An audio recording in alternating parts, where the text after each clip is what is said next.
Do you ever feel like you're living in a liminal space, a hinge point between what was and what's next? That unsettling, almost dizzying sensation of change, where the familiar rules seem to be dissolving and the future stretches out before you like an uncharted territory? Now imagine that feeling magnified 1,000 times over. Imagine centuries of exile, dreams shattered like dropped pottery, and a desperate, bone-weary struggle to rebuild not just a city, but an entire national and spiritual identity. That, in a nutshell, is the world young Malachi was born into. But before you dismiss this as ancient history, irrelevant to your 21st century life, let me tell you something. Malachi's story isn't a dusty relic. It's a shockingly relevant playbook for navigating the turbulence of our own times, a timeless guide for cultivating hope when all seems lost, for embracing your unique purpose, for finding the courage to speak truth when everyone else is whispering lies, and for discovering the unshakable strength that comes from standing firm in your convictions, even when the world around you is crumbling. And the most surprising part? This ancient narrative holds profound insights that can unlock your potential, your purpose, your ability to make a difference. Right here, right now. Today we embark on a deep, immersive exploration of the life and times of Malachi, the final, often overlooked, yet profoundly significant prophet of the Old Testament. We'll meticulously dissect his challenging upbringing in a nation struggling to rise from the ashes of its past, delve into the depths of the soul-stirring spiritual experiences that ignited his prophetic calling, and witness his fearless, unwavering commitment to speaking truth to a people yearning for meaning and direction. We won't just examine the historical backdrop that shaped his message. We'll uncover how his timeless wisdom resonates with striking clarity in our modern world, offering guidance, challenging our complacency, and inspiring us to become agents of change. Get ready to discover why the words of this ancient messenger still hold the power to ignite transformation within us and to illuminate the path towards a brighter future. To truly understand the magnitude of Malachi's message, we must first journey back in time and immerse ourselves in the broken, fragmented landscape of his world. Picture post-exilic Jerusalem after the long, agonizing return from Babylonian captivity. The triumphant homecoming, the glorious restoration depicted in the ancient texts.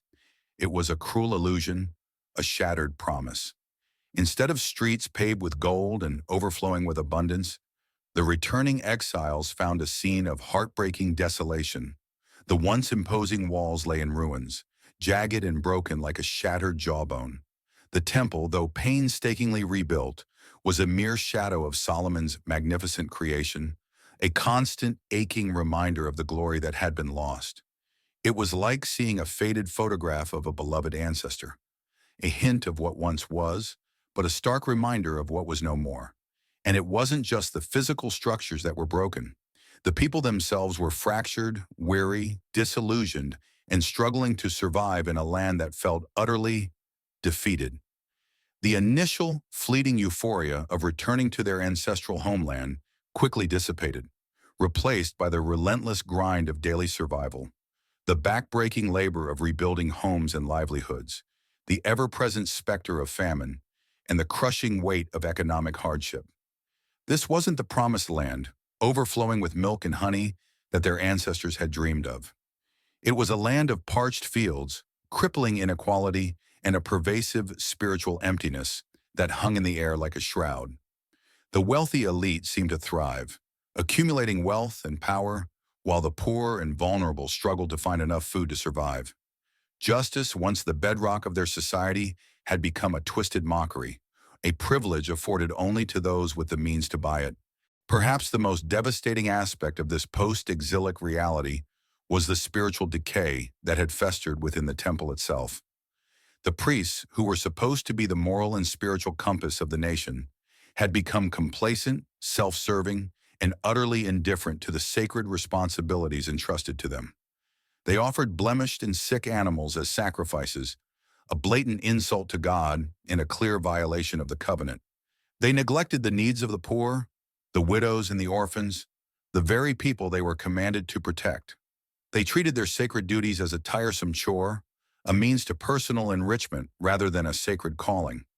Imagine the stench of rotting meat mingling with the incense, the hollow rituals performed with empty hearts, a grotesque parody of true worship.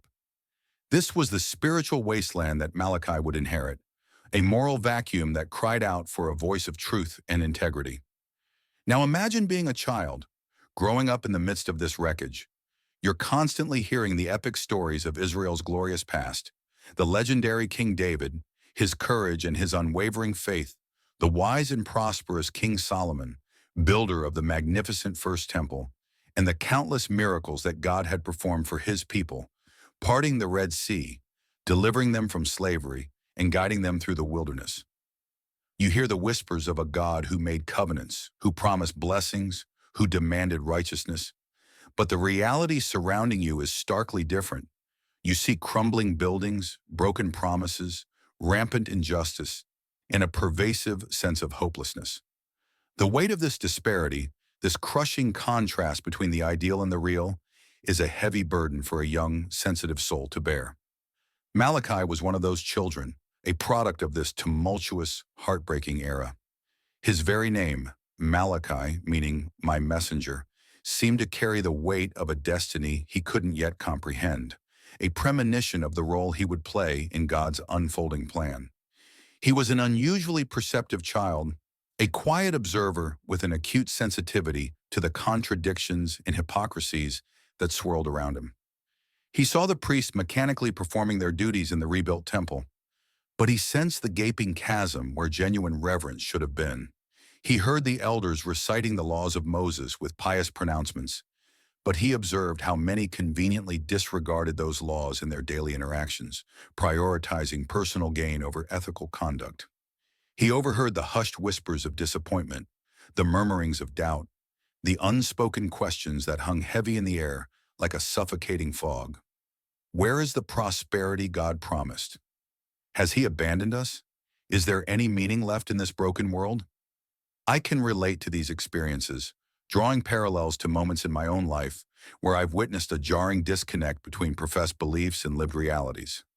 I remember attending church services as a young adult, feeling a profound sense of unease.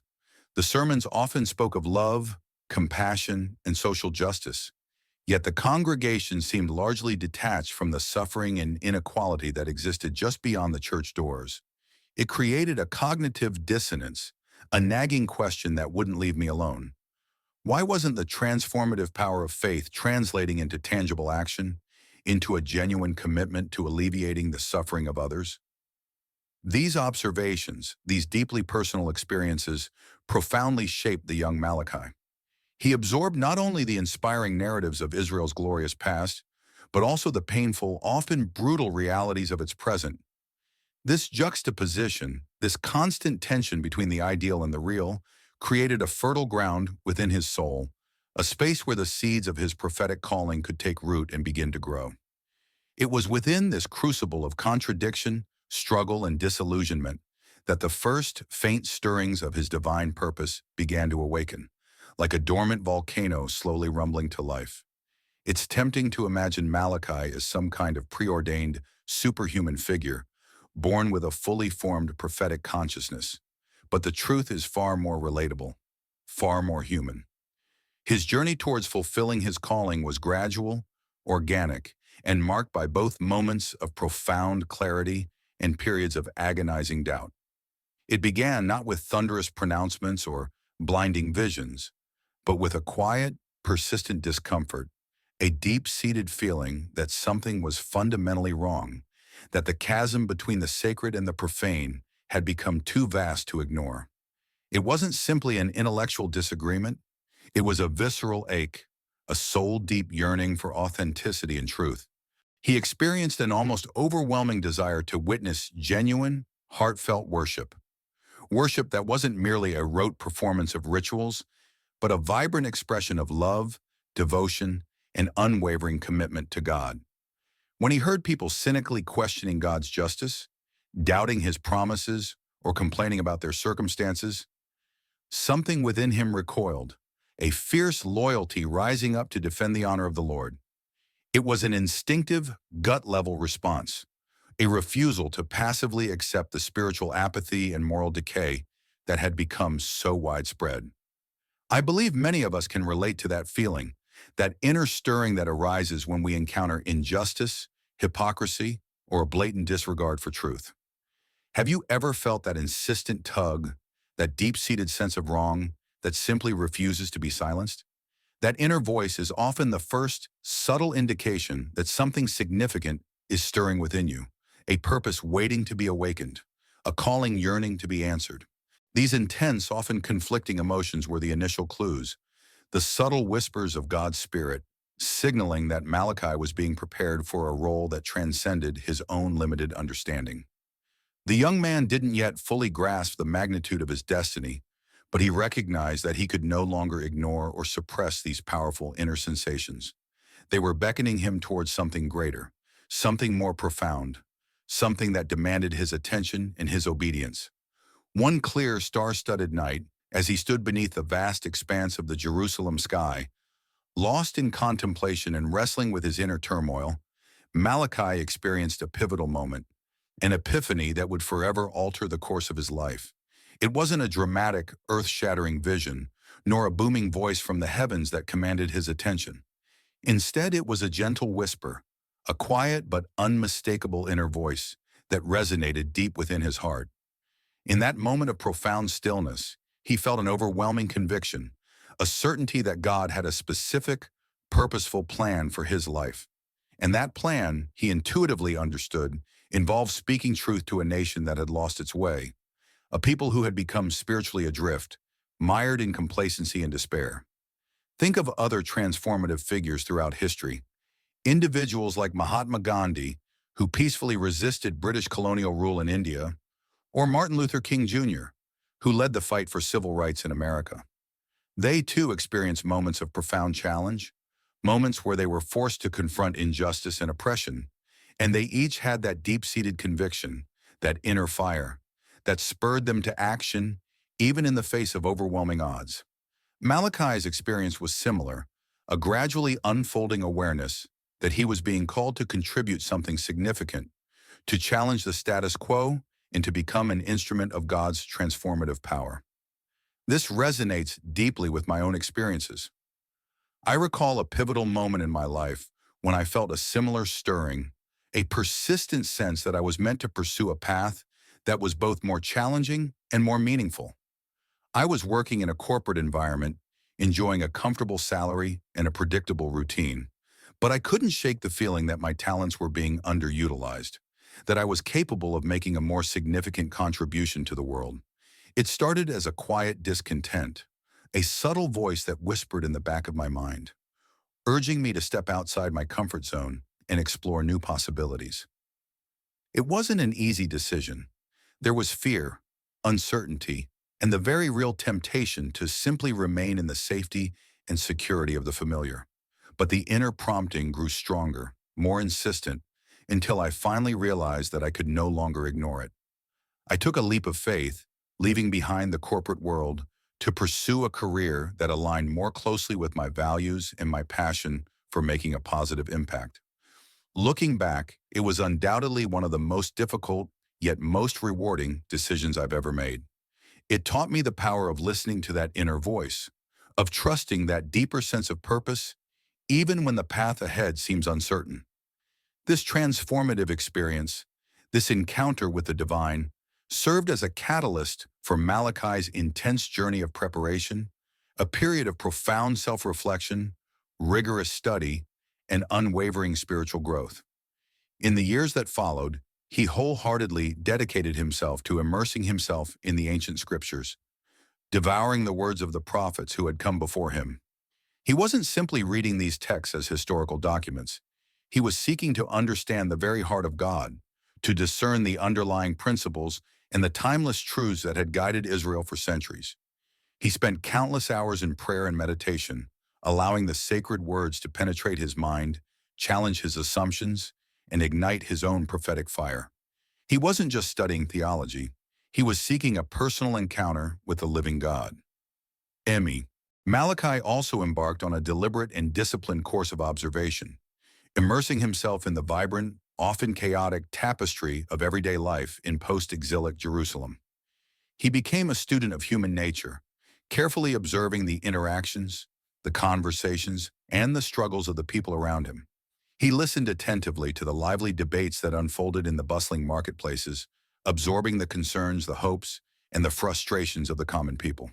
He observed the discussions of the elders at the city gates, gaining valuable insights into the political landscape, the legal disputes, and the complex social dynamics that shaped the community. And, perhaps most importantly, he silently and meticulously observed the rituals and ceremonies conducted within the newly rebuilt temple, carefully analyzing their authenticity, their spiritual depth, and their impact on the hearts and minds of the worshipers. Through this multifaceted process of study, observation, prayer, and reflection, Malachi began to develop a profound and nuanced understanding of the complex spiritual, moral, and social challenges that plagued Israel. He recognized the blatant hypocrisy of the priests, the rampant corruption of the merchants, and the pervasive apathy that had gripped the hearts of the people. But more importantly, he began to discern the root causes of these problems: the broken covenant with God, the neglect of the sacred laws, and the loss of a genuine, heartfelt connection with the divine. As Malachi matured, both in years and in wisdom, he felt the weight of his name, my messenger, pressing upon him with increasing urgency and intensity. He began to understand that God was orchestrating something far greater than his own personal ambitions or desires. He was being called to be a voice in the midst of a deafening silence, a beacon of light in the encroaching spiritual darkness, a herald of truth to a nation desperately yearning for direction and hope. This brings us to a crucial point, a lesson that applies to each and every one of us. True preparation for any meaningful endeavor transcends the mere accumulation of knowledge, skills, or credentials. It requires the cultivation of discernment, the ability to see beneath the surface, to understand the underlying causes of problems, and to distinguish between truth and falsehood. It demands empathy, the capacity to connect with the struggles and aspirations of others, to feel their pain, and to understand their perspectives. And it necessitates a deep and unwavering commitment to a purpose that is greater than oneself, a willingness to serve something beyond personal gain or recognition. Consider the example of Abraham Lincoln, who spent years studying law, honing his skills as an orator, and immersing himself in the political landscape before he emerged as the leader who would guide America through the Civil War. Or think of Nelson Mandela, whose decades of imprisonment and unwavering commitment to justice were rooted in a profound understanding of the suffering of his people and a burning desire to create a more equitable society. Their preparation wasn't simply about acquiring knowledge or mastering a particular skill set. It was about developing the inner qualities, the moral compass, and the unwavering resolve necessary to navigate incredibly complex challenges and to lead with integrity and compassion. The call to be God's messenger didn't come to Malachi in some grand, theatrical way. It wasn't a booming voice from heaven or a blinding flash of light. It was a series of deeply personal, often challenging experiences that slowly, gradually shaped his understanding of his prophetic role. Malachi's transformation from a quiet, observant young man to a fearless, outspoken prophet was a process, a journey marked by moments of profound divine clarity and periods of intense, soul-wrenching doubt. He wasn't born into a position of leadership, nor was he groomed for public life. He was simply a young man, acutely aware of the brokenness around him and increasingly burdened by a sense of responsibility to do something about it. The first truly unmistakable glimpse of his divine calling came during a solitary night vigil within the sacred precincts of the rebuilt temple.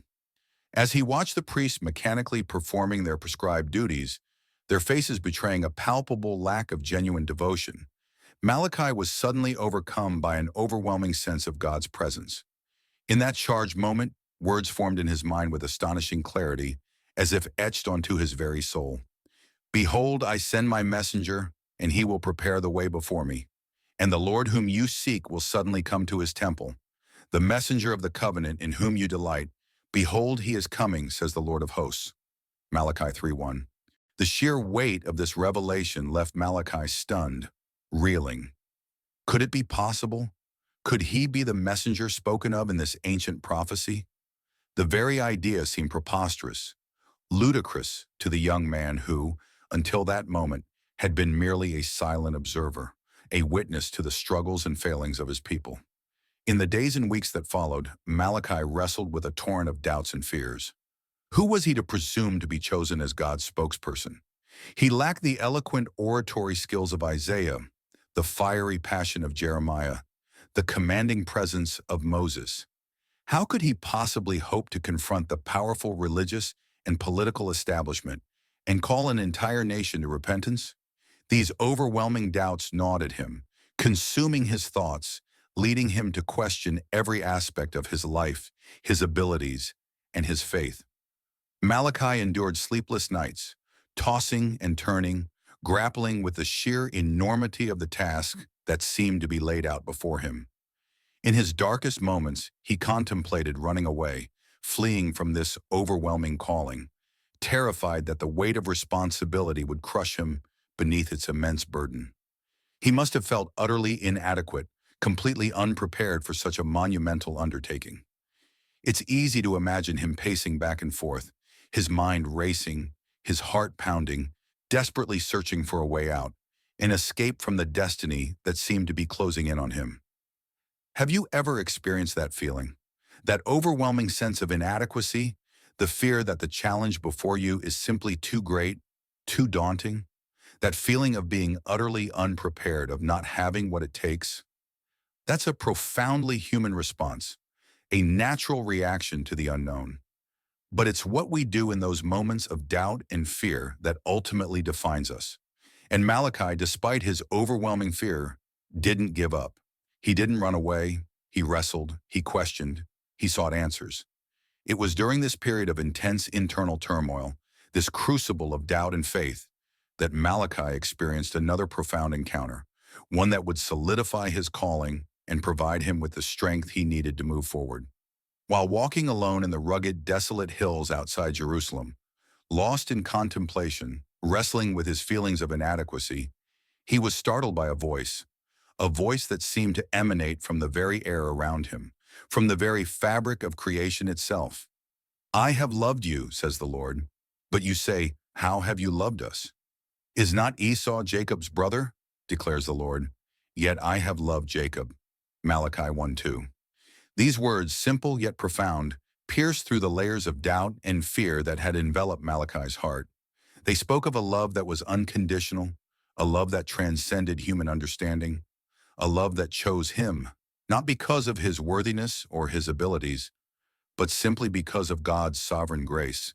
He realized in that moment that his calling wasn't based on his own strength, his own eloquence, or his own righteousness. It was based entirely on God's unwavering love and his unshakable purpose.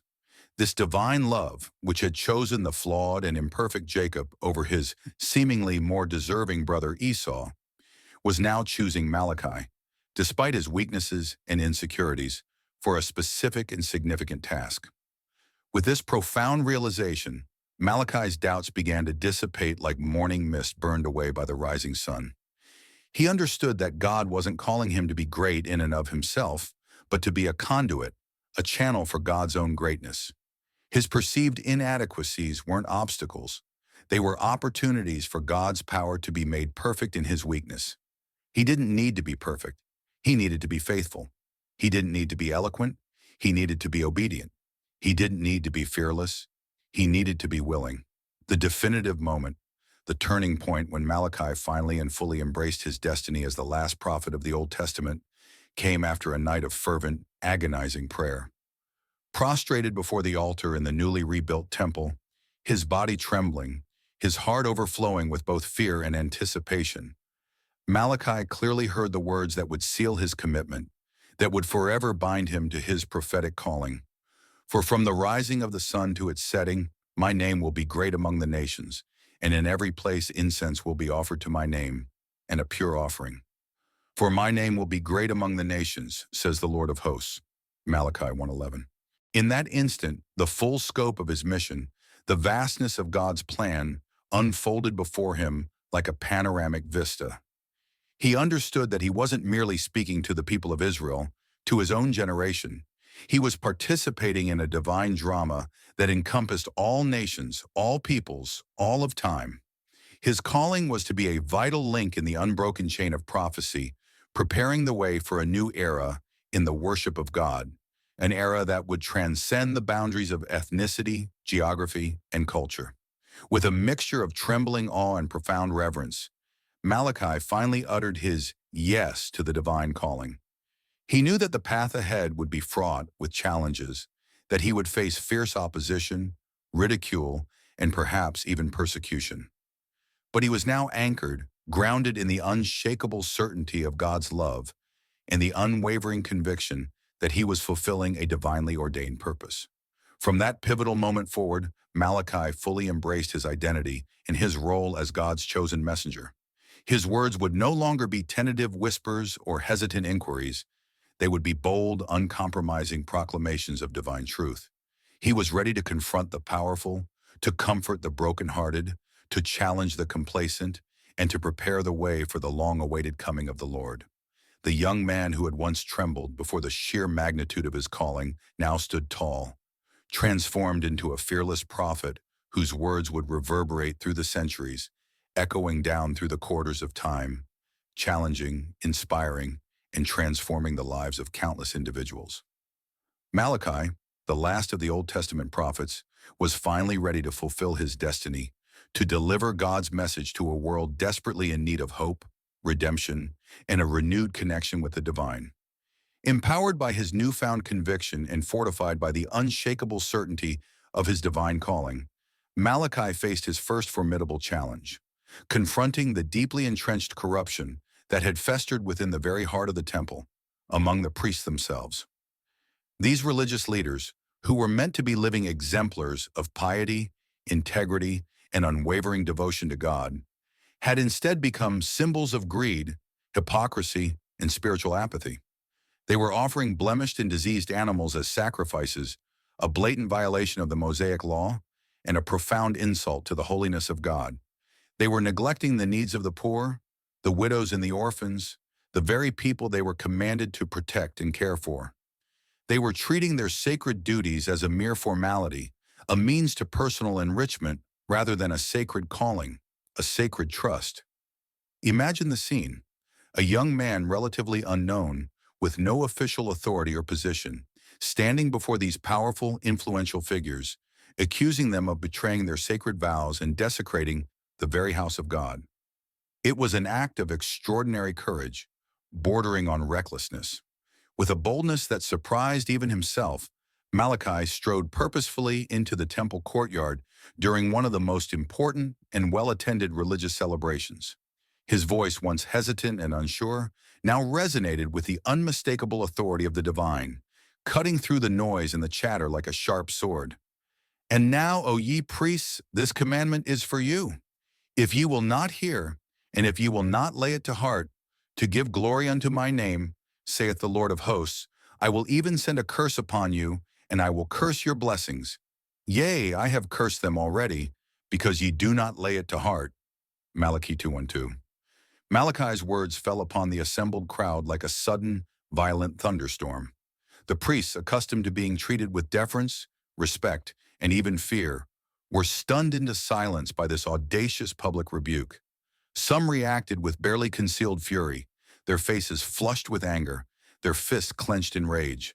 Others were visibly shaken, their eyes downcast in shame, the weight of their guilt pressing down upon them.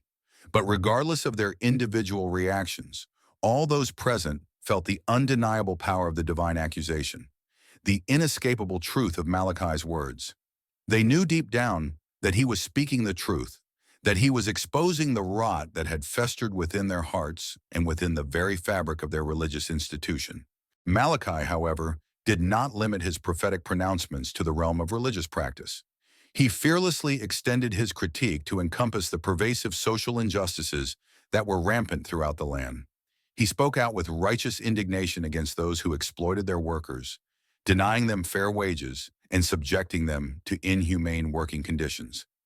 He vehemently condemned the oppression of widows and orphans, The most vulnerable and marginalized members of society, who were often deprived of their basic rights and left to fend for themselves in a cruel and uncaring world.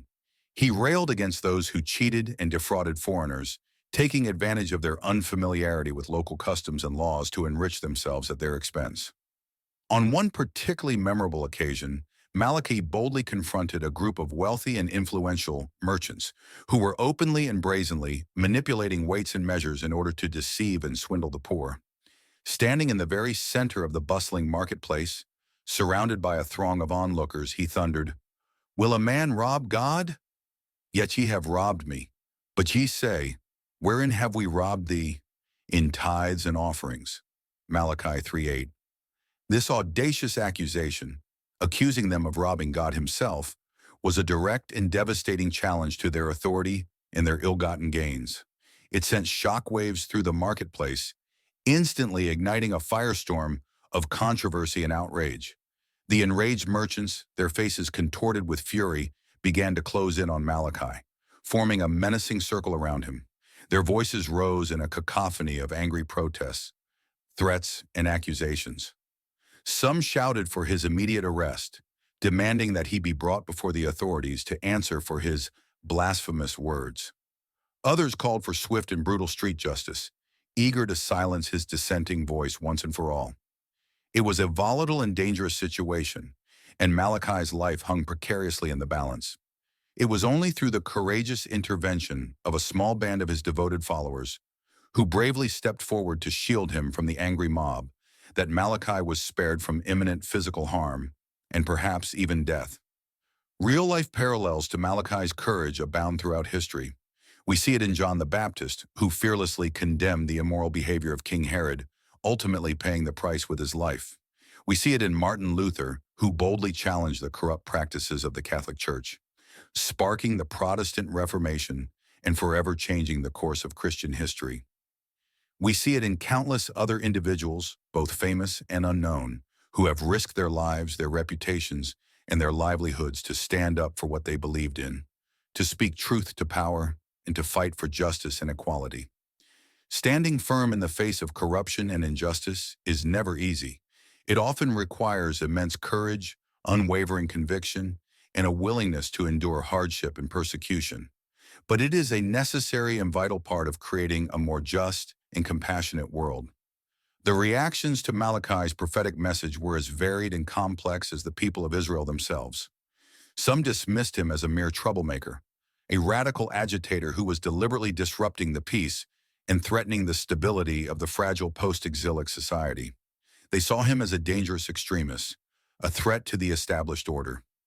Others, however, recognized in Malachi the authentic voice of a true prophet, a man sent by God to call them back to righteousness and to remind them of their sacred covenant. They heard in his words the echoes of Moses, Isaiah, and Jeremiah, the great prophets of the past who had also challenged the powerful and called the people to repentance. The priests, of course, felt particularly threatened by Malachi's stinging rebukes. Their authority, their prestige, and their very livelihoods were at stake. They launched a concerted effort to discredit him, spreading malicious rumors about his mental state, his motives, and his loyalty to the nation. They tried to paint him as a delusional fanatic, a dangerous heretic who was undermining the foundations of their faith. Some even went so far as to accuse him of blasphemy, a capital offense that could have resulted in his execution. Amidst this swirling vortex of opposition, hostility, and condemnation, Malachi found unwavering strength and solace in the unshakable conviction that his calling was indeed from God. He knew deep within his heart that the words he spoke were not his own, but were the very words of God, entrusted to him to deliver to his people. This profound certainty sustained him through the darkest moments, when the weight of opposition seemed unbearable, when the threats against his life became almost overwhelming.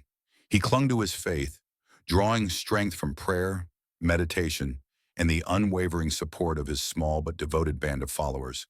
Not long after these initial, fiery confrontations with the religious and political elite, Malachi felt a deep and compelling need to connect more intimately with the ordinary people of Israel, to understand their struggles, their hopes, their fears, and their spiritual yearnings. He realized that his prophetic ministry could not be limited to public pronouncements and condemnations. It had to extend to the personal, the intimate, the everyday lives of the people he was called to serve. It was a crucial turning point, a shift from the public arena to the private sphere, from pronouncements to personal engagement. And so Malachi embarked on a series of extensive journeys throughout the land of Israel, venturing far beyond the familiar confines of Jerusalem. He sought to immerse himself in the lives of the common people, to understand their daily realities, to hear their stories, and to share their burdens. This wasn't just a fact-finding mission. It was a journey of empathy, a quest to connect with the hearts and minds of those he was called to serve. His travels took him from the crowded, noisy streets of Jerusalem to the quiet, sun-drenched fields of Judah, where farmers toiled tirelessly to coax a living from the often unforgiving soil. He visited the bustling fishing villages along the coast, where fishermen cast their nets into the sea, their livelihoods dependent on the unpredictable bounty of the waters. He journeyed to the remote, windswept hills where shepherds tended their flocks, their lives a constant battle against predators and the harsh elements. In each and every location he visited, Malachi made a deliberate effort to blend in, to become one with the people. He shed any pretense of prophetic authority, choosing instead to listen, to observe, and to learn. He sat with families in their humble homes, sharing their simple meals, listening to their stories of hardship and hope, of joy and sorrow. He walked alongside farmers in their fields, feeling the sun on his back and the earth beneath his feet, gaining a first-hand understanding of the challenges they faced. He spent hours with fishermen mending their nets, listening to their tales of the sea, their struggles to make a living, and their quiet moments of contemplation as they gazed out at the vast expanse of the ocean. He sat around campfires with shepherds, listening to their ancient songs and their stories of courage and resilience. In a small, drought-stricken agricultural village, Malachi encountered a community of families struggling to survive against the relentless forces of nature. The fields were parched and cracked, the crops withered and dying, the livestock emaciated and weak. Despair hung heavy in the air, like a suffocating blanket. An elderly widow, her face etched with the deep lines of worry and grief, her eyes filled with a mixture of sadness and desperation, tearfully shared her deepest fear. How can I possibly continue to believe in God's promises when my own grandchildren are slowly starving before my very eyes? Where is the abundance we were promised? Where is the justice? Where is the hope? Moved to the very core of his being by the depth of her suffering and the palpable desperation of the entire village, Malachi responded not with empty platitudes or theological pronouncements, but with words of genuine hope, encouragement, and unwavering faith. He reminded them of the enduring power of their covenant with God, urging them to trust in his promises, even in the face of seemingly insurmountable challenges. Bring ye all the tithes into the storehouse, that there may be meat in mine house, and prove me now herewith, saith the Lord of hosts. If I will not open you the windows of heaven and pour you out a blessing, that there shall not be room enough to receive it. Malachi 3:10. This powerful message, this call to radical trust and obedience, even in the midst of profound hardship, resonated deeply within the hearts of the weary villagers. It rekindled a flicker of hope in their eyes, reminding them that they were not alone, that God had not abandoned them. Many found renewed strength to persevere through their trials, inspired by Malachi's words to reaffirm their faith and to recommit themselves to honoring their covenant with God, even when it seemed impossible. They began to see their struggles not as a sign of God's displeasure, but as an opportunity to demonstrate their unwavering trust in his promises. In another setting, a small, bustling coastal town, Malachi encountered a group of fishermen, their faces weathered by the sun and wind, their spirits burdened by the weight of empty nets and mounting debts. They were frustrated, discouraged, and openly questioning the fairness of God. They had toiled tirelessly, casting their nets into the sea day after day, only to haul them back empty. They felt abandoned, forgotten, as if their prayers were falling on deaf ears. "Where is the justice?" they cried. "Why are we suffering while others prosper? Has God turned his back on us?" The wise prophet, recognizing their pain and their disillusionment, gently reminded them of God's enduring love and his unwavering presence in their lives. He spoke to them not as an authority figure, but as a fellow traveler, a brother who understood their struggles. Even from the days of your fathers, ye are gone away from mine ordinances, and have not kept them. Return unto me, and I will return unto you, saith the Lord of hosts. But ye said, wherein shall we return? Malachi 3:7. These challenging words, this call to self-reflection and repentance, sparked a series of intense, heartfelt discussions among the fishermen. Some were initially resistant, clinging to their anger and their sense of injustice. But others were moved by Malachi's sincerity and his genuine compassion. They began to re-examine their own lives, to consider whether they had, in fact, drifted away from God's path. They found comfort in the promise of God's unconditional love and his unwavering willingness to welcome them back with open arms. They realized that their struggles were not necessarily a punishment, but perhaps an invitation to draw closer to God, to deepen their faith, and to rediscover the true meaning of their covenant. As he traveled from village to village, from community to community, Malachi began to witness a subtle yet profound transformation taking place in the hearts and minds of the people he encountered. Where there had once been cynicism, apathy, and a pervasive sense of hopelessness, he now observed the first tender shoots of hope, faith, and spiritual renewal beginning to emerge. Individuals who had long since abandoned their religious practices, who had given up on God and on themselves, were now turning back, seeking forgiveness, seeking guidance, seeking a renewed sense of purpose and meaning in their lives. They were rediscovering the power of prayer, the beauty of community, and the enduring strength that comes from trusting in God's unwavering love. During one particularly moving impromptu gathering in a bustling marketplace, surrounded by a crowd of weary travelers, merchants, and curious onlookers, Malachi spoke words that captured the very essence of his message, the heart of his prophetic calling. But unto you that fear my name shall the Son of Righteousness arise with healing in his wings. And ye shall go forth and grow up as calves of the stall. Malachi 4:2.